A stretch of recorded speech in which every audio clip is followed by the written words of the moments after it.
Hello. Hi, human family. I'm so glad to see you today. Today is all about boundaries and structure, but not in the typical sense that people talk about it. No, today I'm talking about boundaries with this little number, or maybe it's on your desktop or iPad or whatnot. And so I have another video that I will link that's all about reasons to do a digital detox. Today is advice and tips on how to set yourself up to have one that's successful. And before I dive into it, welcome if this is your first time on my channel. My name is Rachel Stravelli. I'm an inner wisdom teacher. I help people connect to the wisdom within and the wisdom of the natural world. And I am delighted that you are here. So for almost a decade, have been taking one day a week in which I take a break from my phone or being online, and I make sure that I don't go online all day. Typically, that is Sundays that I do that. And there are periods of my life when it comes and goes, and that I get less structured with doing it. And so recently, I had one of those periods where, except for maybe one or two Sundays, probably for the last 3 to 6 months, I'm online a lot on my phone, on my computer, whatnot. And New Year, great time for a digital detox, great time for a break. But as you may be aware, when you're first trying a new habit, it can feel difficult and uncomfortable. And because I have done breaks, social media breaks or online breaks before, I wanted to share with you some of my tips that are really successful in helping you to get through the time period that you have decided. Now, if you've never done this before, you may just want to start with one day, because for some people, one day is a big enough leap from where they are right now. Your average person who has a smartphone, studies show it's within arm's reach of you throughout the entire day, even as you sleep. Most people don't go more than an hour or two without checking it. And I think statistically, they say the average is people are on it 1 to 2 hours a day, although the people that I know are on it more. So what are some of the ways that you can help give yourself a break and set yourself up? So as I said, start with one day if that's what you feel is a good comfort level. I'm doing 5 days, but you could do 3 days, you could do 7. Pick a number that feels a little bit of a stretch to you, but also feels good. And if you want to just start with one day this week, and then next month or in 2 weeks, try the whole weekend, try 3 days.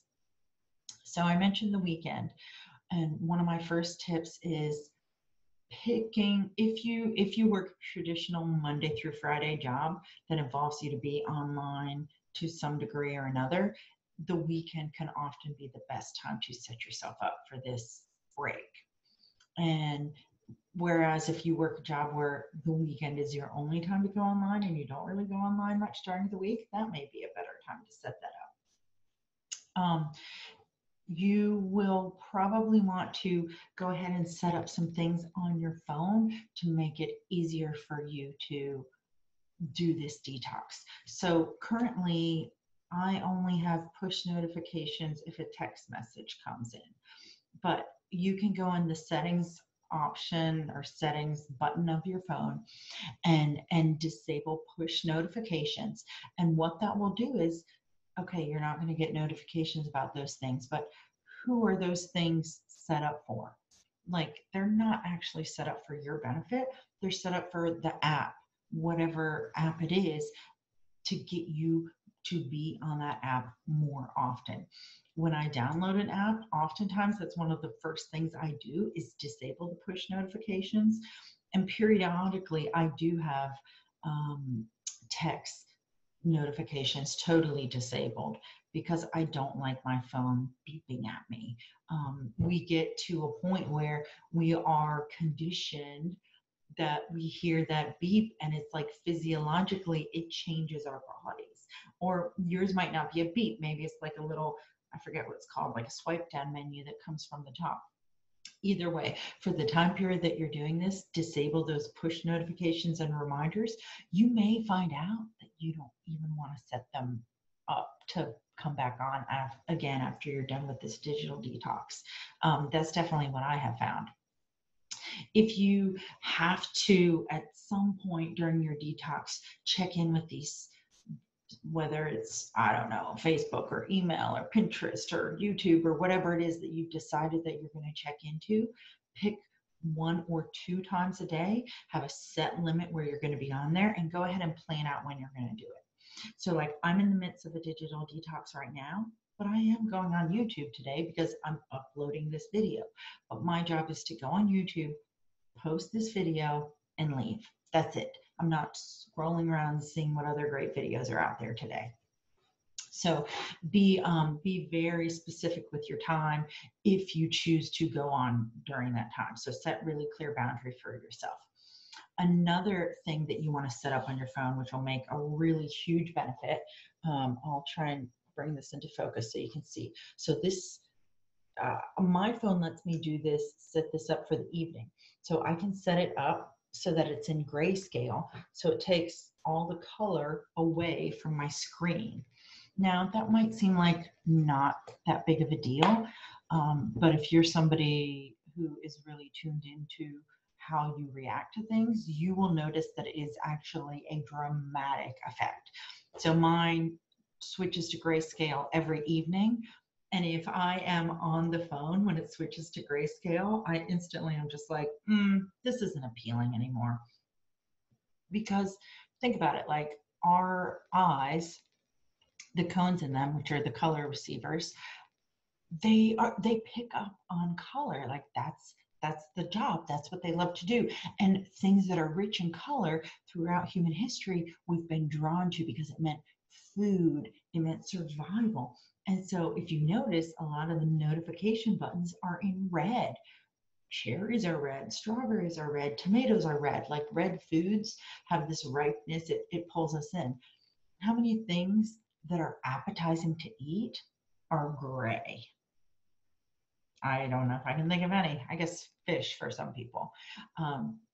So by setting your phone to grayscale, either for this entire time that you're doing a detox, or you can set it up just to have it certain times during the day, really makes a difference to kind of tune you in physiologically so that you're not attracted to it. Essentially, you're outsmarting some of the things that these software engineers have designed to make us want to stay on there longer. You're bypassing the things that they've set up to keep your attention there. Another thing, which for some people is going to be a big stretch, is put your phone in another room when you are sleeping. Again, if you work a typical Monday through Friday job, this makes it a little bit easier. If you use your phone as an alarm, it's not in your room on the weekend, so you're not needing it to be woken up. The other thing is, though, you may want to consider buying an alarm clock if you need an alarm to wake up, because it is not great for your mental health to have the phone go off and first thing in the morning while you're still in bed, you're on your phone. And I'm laughing because this is something that my husband and I often talk about because we have opposing views on this. But the science shows that for your mental health, for your productivity, for feeling like your day is yours and you get to direct your energy level and your mood how you want it, the longer you can go without checking your phone in the morning, the better. So you might decide, you know what, I can't take days off and do a digital detox, but I can take the first 15 minutes of every day. I can work up so that the first hour of every day, I don't check my phone at all. And let me tell you, it's amazing. It makes waking up so much more refreshing, and I just have so much more mental space. I have time to jot down my dreams and jot down ideas that are coming to me, which if I go right to my phone, those ideas are lost. They might not ever come back. Another great way to set yourself up for success is to go ahead and let your friends or family or people who are in regular contact with you know that you're taking a break, and know how they should contact you if they want to contact you. Like, do they need to actually call your phone? That way they'll know if you're not responding to texts, so much what's going on. If you use your phone to do workouts and you have a playlist or a podcast, a great option to help you stay on task with just listening to the podcast or the music, but not scrolling or watching a show or whatnot, is put it in airplane mode. And then you can still stay connected to that podcast that you downloaded or that music that you're playing. Similarly, if you read books on your phone, go ahead and put your phone in airplane mode while you're reading a book so that you're not tempted to jump out of the book and into another app. Speaking of books, so one of the best ways to set yourself up for success is if you are like the average person who, as I mentioned, is spending 1 to 2 hours a day on your phone, what you're going to find out is you now have 1 to 2 hours a day free, which is amazing. But also the flip side is all of a sudden you're like, wait a minute, what do I do with this time? And so I would go ahead and plan before you start your detox, or the morning of, if you haven't had time to plan it up until that day. What are you going to do in the downtime when you would normally be like, guess I'll just look at for a few minutes. So this week, what I'm doing are 2 things: reading more, which I love to read. So that was an easy habit for me to just, I'll just pick up my book twice as much as I normally do. And really being present with my kids and noticing them. And the other side thing that happened then was I cleaned. And I like a clean house. The act of cleaning is not always my favorite. But the one day I started vacuuming and I was just like, wow, didn't expect this, but here I am vacuuming.